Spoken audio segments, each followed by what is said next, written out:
ಒಂದು ವೇಳೆ ಸಿಗಲಿಲ್ಲ ಅಂದರೆ ಪೂಜೆಗೆ ಅಡ್ಡಿ ಆಗುತ್ತೆ.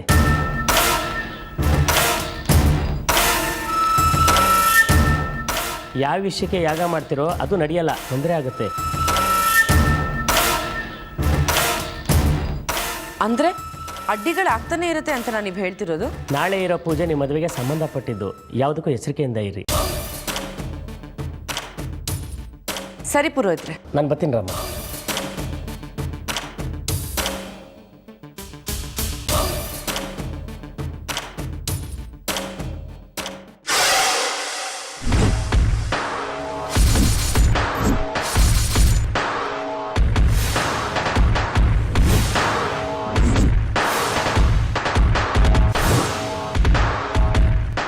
ನೀನು ಪ್ಲ್ಯಾನ್ ಹಾಕಲಿ ಅಂತಲೇ ನಿಮ್ಮನ್ನು ಇಲ್ಲಿ ಕರೆಸಿದ್ದು.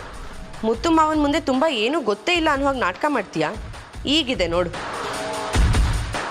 ಬೆಳ್ಳಿ, ಪುರೋಹಿತರು ಏನು ಹೇಳಿದ್ರು ಕೇಳಿಸ್ತಾ?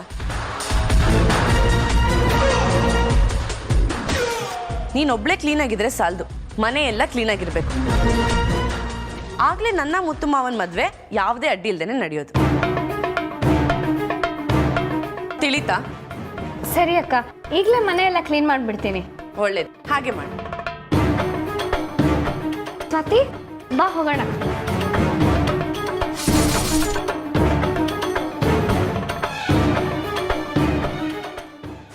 ಏನು ಮಯ? ಅವಳು ಯೋಚನೆ ಮಾಡೋದು ನೋಡಿದ್ರೇ ಗೊತ್ತಾಗಲ್ವಾ? ಈ ಪೂಜೆಗೆ ಅಡ್ಡಿ ಮಾಡ್ಬೇಕನ್ನೋದೇ ಅವಳ ಪ್ಲ್ಯಾನ್. ಆ ವಿಷಯ ಇಟ್ಕೊಂಡು ನಾವು ಅವಳನ್ನ ಅವಳ ಹೊಸ ಚಿಕ್ಕಮ್ಮನ ಮನೆಯಿಂದ ಆಚೆ ಹಾಕ್ಬೇಕು. ಆ ಪೂಜೆ ವಸ್ತುಗಳ ಮೇಲೆ ನೀವೊಂದು ಸ್ವಲ್ಪ ಗಮನ ಇಡಬೇಕು, ತಿಳಿತಾ? ಸರಿ ಮಾಯಾ.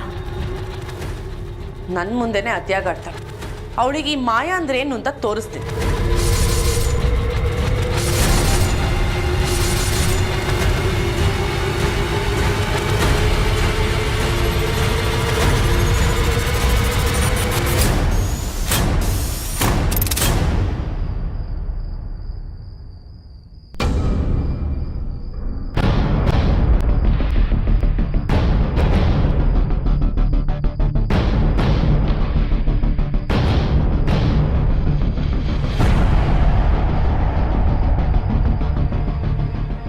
ಅದಕ್ಕೆ ನಾನು ಎಚ್ಚರನೇ ಇದ್ದೀನಿ ಮಾಯಾ, ನಿಂಗೆ ಟೆನ್ಷನ್ ಮಾಡ್ಕೋಬೇಡ.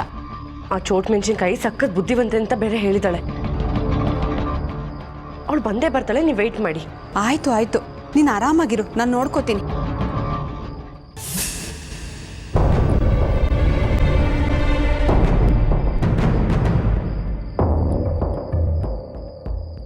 ಮಾಯಾ ಬಂದ್ಲು ಬಂದ್ಲು ಬಂದ್ಲು ಮಾಯಾ ಬಂದ್ಲು.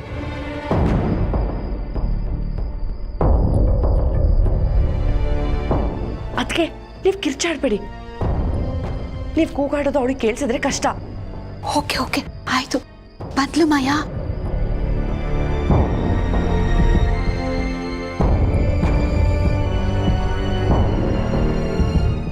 ನೀವಿರೋದು ಅವಳಿಗೆ ಗೊತ್ತಾಗಬಾರ್ದು, ಹುಷಾರು. ಹಾ ಹಾ, ಅವಳು ಏನೇನು ಮಾಡ್ತಾಳೆ ಎಲ್ಲ ನನಗೆ ತಿಳಿಸಿ. ಸರಿ ಸರಿ.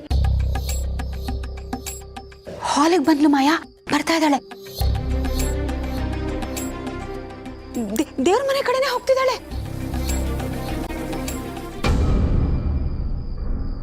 ಅಯ್ಯೋ, ಅಲ್ಲೇ ನಿಂತ್ಕೊಂಡ್ಬಿಟ್ಲು.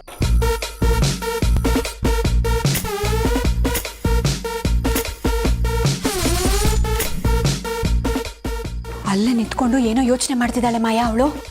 ಮಾಡ್ಲಿ ಮಾಡ್ಲಿ, ಅದಕ್ಕೆ ಅಲ್ವಾ ನಾವು ಅವಳಿಗೆ ಇಷ್ಟೊಂದು ಟೈಮ್ ಕೊಟ್ಟಿರೋದು.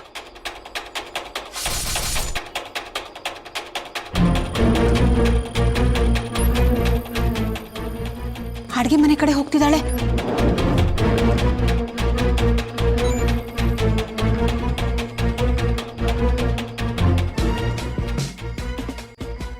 ಮಾಯಾ, ಈ ಸ್ವಾತಿ ಆಡ್ತಿರೋದು ನೋಡ್ತಿದ್ರೆ ನೀನು ಇವಳನ್ನ ಓವರಾಗಿ ಅಂದಾಜು ಮಾಡಿದ್ಯಾ ಅನ್ನಿಸ್ತಿದೆ.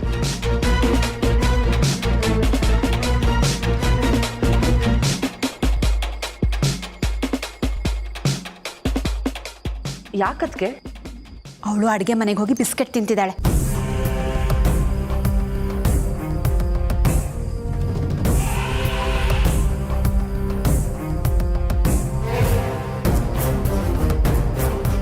ಚಿಕ್ಕ ಹುಡುಗಿ ಬಿಸ್ಕೆಟ್ ತಿಂದ್ರೆ ಇನ್ನೇನು ಮಾಡ್ತಾಳೆ, ಬಿಡಿ ಹೋಗ್ಲಿ.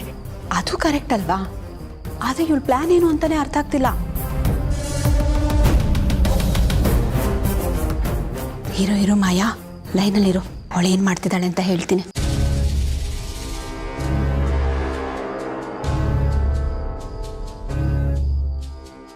ಒಂದೊಂದ್ಸಲ ಒಂದೊಂದು ರೀತಿ ಆಡ್ತಿದ್ದಾಳೆ. ಈ ಅಣ್ಣ ಇವಳನ್ನ ಯಾಕಾದ್ರೂ ಮನೇಲಿ ಇಟ್ಕೊಂಡಿದ್ದಾನೋ ಏನೋ, ಎಲ್ಲ ನಮ್ಮ ಕರ್ಮ.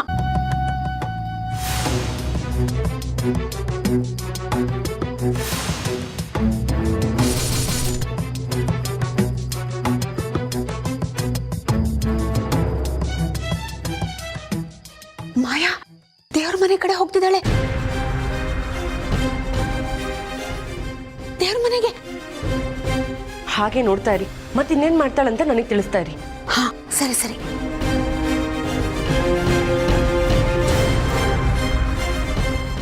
ಛೇ, ಚೋಟ್ ಮೆಣಸಿನ್ಕಾಯಿ 3 ಅಡಿ ಇಲ್ಲ, ಎಷ್ಟು ಆಟ ಆಡಿಸ್ತಾಳೆ ನಮ್ಮನ್ನ.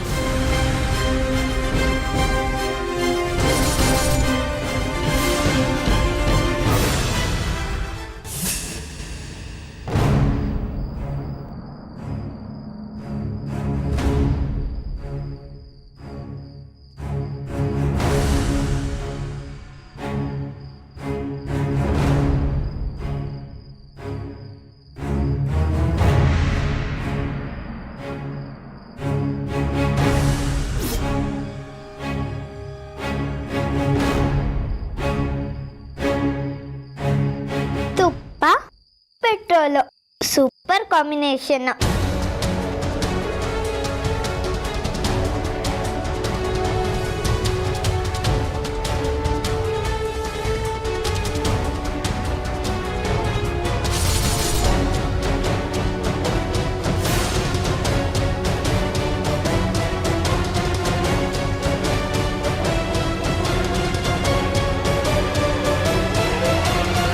ಇವಾಗ ಪೂಜೆ ಅಂತೂ ಚೆನ್ನಾಗಿ ನಡೆಯಲ್ಲ. ಏನಕ್ಕಂದ್ರೆ ಪೆಟ್ರೋಲ್ನ ತುಪ್ಪದೊಳಗೆ ಮಿಕ್ಸ್ ಮಾಡಿದ್ದೀನಿ. ಪೆಟ್ರೋಲಾ ಮಿಕ್ಸ್ ಮಾಡಿದ್ರೆ ಏನಾಗುತ್ತೆ? ಏನಾಗುತ್ತಾ, ಈ ತುಪ್ಪನ ಹೋಮದೊಳಗೆ ಹಾಕ್ತಾರೆ. ಅವಾಗ ಬೆಂಕಿ ಹಾರುತ್ತೆ, ಮುಖದ ಮೇಲೂ ಬೀಳತ್ತೆ. ಈಗ ಆಯ್ತಲ್ಲ ಅಂತ ಪೂಜೆನೂ ನಿಲ್ಲತ್ತೆ, ಮದ್ವೆನೂ ನಿಲ್ಲತ್ತೆ.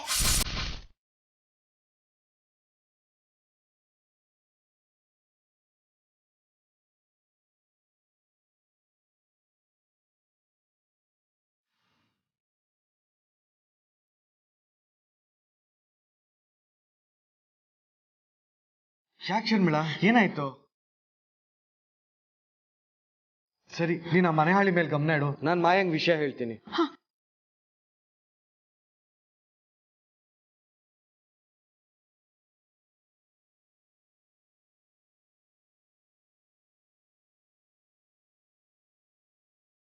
ನಾನೇನಾದ್ರೂ ಸರಿಯಾದ ಸಮಯಕ್ಕೆ ನೋಡಿಲ್ಲ ಅಂದಿದ್ರೆ ನಾಳೆ ನಿನ್ಗೊಂದು ಗತಿ ಆಗಿರೋದು.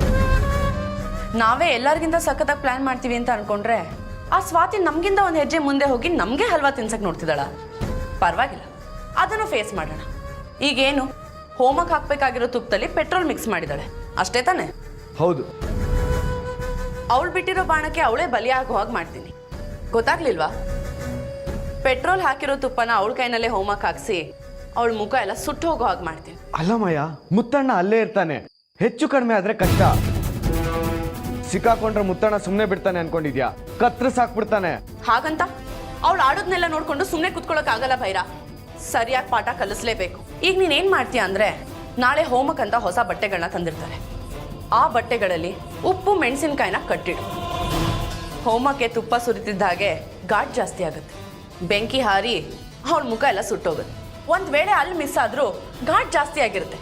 ಹೋಮ ಕೂತಿರೋ ಎಲ್ಲರೂ ಉಸಿರು ಕಟ್ಟಿ ಕೆಮ್ಮಿ ಕೆಮ್ಮಿ ಬಿದೋಗ್ತಾರೆ. ಆಗ ಇದಕ್ಕೆಲ್ಲ ಕಾರಣ ಯಾರು ಅಂತ ಹೇಳ್ತಾರೆ? ಬೆಳ್ಳಿ, ಸ್ವಾತಿ. ಎಕ್ಸಾಕ್ಟ್ಲಿ. ಬೆಳ್ಳಿ ಸ್ವಾತಿ ಇಬ್ಬರ ಮೇಲೂ ಅನುಮಾನ ಬರೋ ಹಾಗೆ ಮಾಡ್ತೀನಿ. ಆಗ ಮುತ್ತು ಮಾವ ಅವರಿಬ್ಬರನ್ನು ಮನೆ ಬಿಟ್ಟು ಕಳಿಸ್ತಾರೆ. ಸುಮ್ಮನೆ ಕಳಿಸಲ್ಲ, ಸರಿಯಾಗಿ ಉಪಚಾರ ಮಾಡಿ ಕಳಿಸ್ತಾರೆ. ಒಂದು ಬಾಣ ತಪ್ಪಿದ್ರೆ ಇನ್ನೊಂದು. ಸರಿ, ನಾನು ಈಗಲೇ ಹೋಗಿ ನೀನು ಹೇಳಿದ ಕೆಲಸ ಮುಗಿಸ್ತೀನಿ. ಬರ್ತೀನಿ.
ಬೈರಾ ಎಲ್ಲ ರೆಡಿ ಆಗಿದೆಯಾ? ಏನು ತೊಂದರೆ ಇಲ್ಲ ಅಲ್ವಾ? ಏನು ತೊಂದರೆ ಇಲ್ಲ ಮಯ್ಯ, ಎಲ್ಲ ನಿನ್ನ ಪ್ಲ್ಯಾನ್ ಪ್ರಕಾರನೇ ನಡೀತದೆ. ಅಲ್ಲಿ ನೋಡು.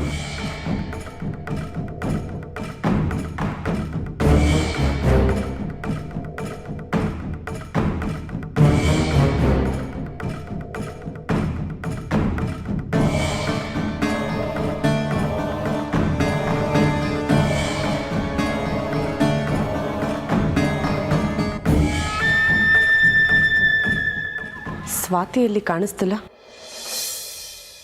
ಬಂದ್ಲು ನೋಡು.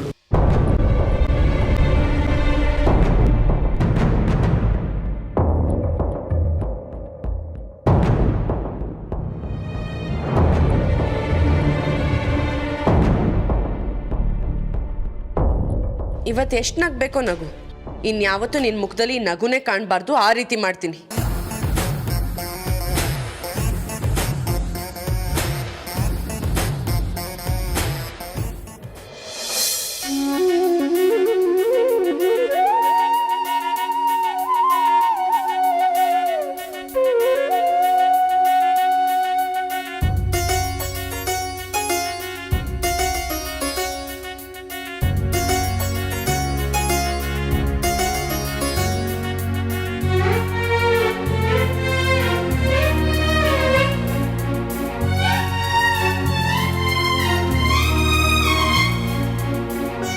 ಮತ್ತು ಬಾಕ ಕೂತ್ಕೋ.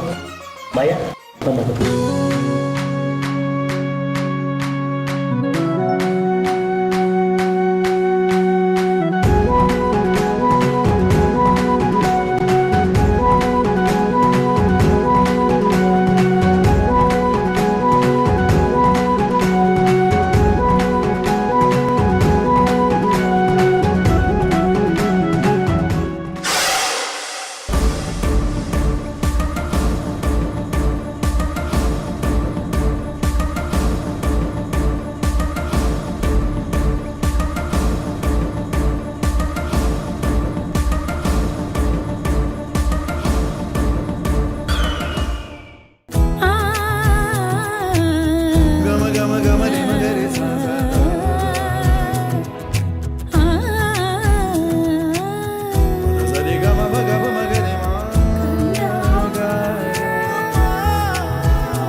ಸ್ವಾತಿ ಮಾಮ ಹೋಮಕ್ಕೆ ತುಪ್ಪ ಹಾಕು.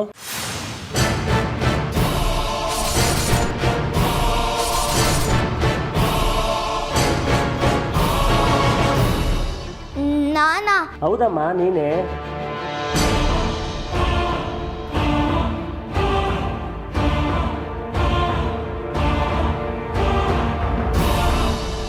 ನನ್ನ ಬದಲು ಹೋಮಕ್ಕೆ ಮಾಯಾ ಅಕ್ಕನ ತುಪ್ಪ ಹಾಕಿದ್ರೆ ಚೆನ್ನಾಗಿರ್ತಿತ್ತು.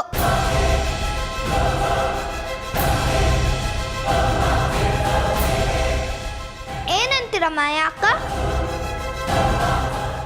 ಚಿಕ್ಕ ಮಕ್ಕಳಿಂದ ಯಾಗಕ್ಕೆ ತುಪ್ಪ ಹಾಕ್ಸಿದ್ರೆ ನಾವು ಅಂದ್ಕೊಂಡಿದ್ದು ಅಚ್ಚುಕಟ್ಟಾಗಿ ನಡೆಯುತ್ತೆ ಅನ್ನೋ ನಂಬಿಕೆ ಅಮ್ಮ.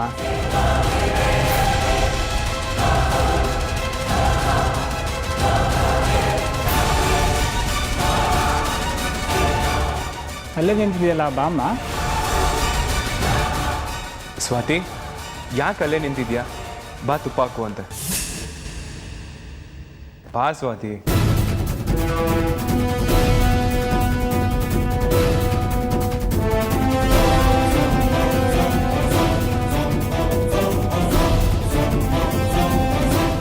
ತುಪ್ಪಕ್ಕೆ ಪೆಟ್ರೋಲ್ ಮಿಕ್ಸ್ ಮಾಡಿ ನನ್ನ ಮುಖನೇ ಡ್ಯಾಮೇಜ್ ಮಾಡಕ್ ನೋಡ್ದೆ ಅಲ್ವಾ? ಈಗೇನಾಯ್ತು? ಎಲ್ಲ ಉಲ್ಟಾ ಆಗ್ತಿದ್ಯಾ? ಹೋಮಕ್ಕೆ ತುಪ್ಪ ಹಾಕ್ತಿದ್ದಾಗೆ ಬೆಂಕಿ ನಿನ್ ಮುಖಕ್ಕೆ ಹಾರಿ ಸುಟ್ಟು ಕರ್ಕಲಾಗುತ್ತೆ. ಇನ್ನು ನಿನ್ ಜೀವನದಲ್ಲಿ ನನ್ನ ಎದುರಾಕೊಳ್ಳೋದಿರ್ಲಿ, ನೋಡೋಕ್ಕೂ ಭಯ ಪಡ್ಬೇಕು, ಹಾಗಾಗತ್ತೆ. ನೋಡ್ತಿರು.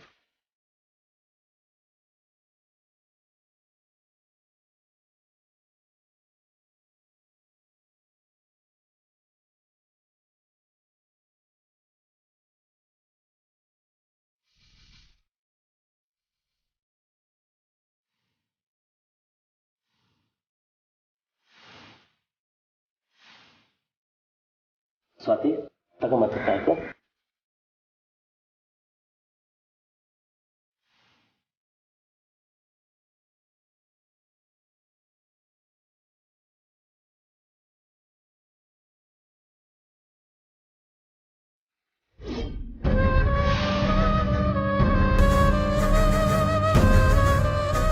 ಪುರೋಹಿತ್ರೆ, ಹೋಮಕ್ಕೆ ಸ್ವಾತಿಯಿಂದನೇ ತುಪ್ಪ ಹಾಕಿಸ್ಬೇಕು. ಇದೊಂದು ಕೆಲಸನ ಮಿಸ್ ಇಲ್ಲದೆ ಮಾಡ್ಬೇಕು ನೀವು. ಅದಕ್ಕೆ ನಂತ ಮಾಡಿಸ್ಕೊಡೋಣ ಬಿಡಿ. ಸರಿ.